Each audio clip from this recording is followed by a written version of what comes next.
The Great Escape, understanding, leg bail. Hey everyone, today, we're diving into an interesting English phrase, leg bail. By the end of this video, you'll know exactly what it means and how to use it in a sentence. Leg bail is a colloquial and somewhat humorous term. In essence, it refers to running away or escaping, especially from someone to whom one owes money or from a challenging situation. Imagine using your legs as a way to bail yourself out of trouble.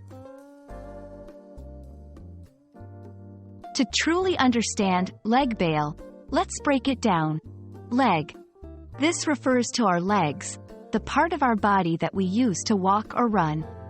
Bail. In this context, bail is a term used to describe the act of securing the release of a prisoner by ensuring future court appearances with a sum of money. But in leg bail, it metaphorically refers to the act of escaping or getting out of a situation.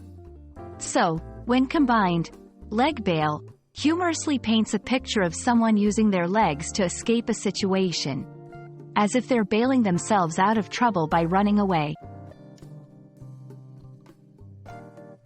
Here are a few examples to illustrate its use. 1. When he saw the group of bullies, he gave them leg bail and ran in the opposite direction. 2. She owed money to the store owner, so she thought of giving him leg bail. 3. I didn't want to be caught without a ticket, so I gave the ticket checker leg bail. That wraps up our deep dive into the phrase, leg bail. Remember, language is not just about communication, but also about the stories and humor that come with it. The next time you think of making a quick escape, just remember, you're just giving leg bail. We hope this video was enlightening and added a fun phrase to your vocabulary. Until next time, keep exploring the wonders of the English language.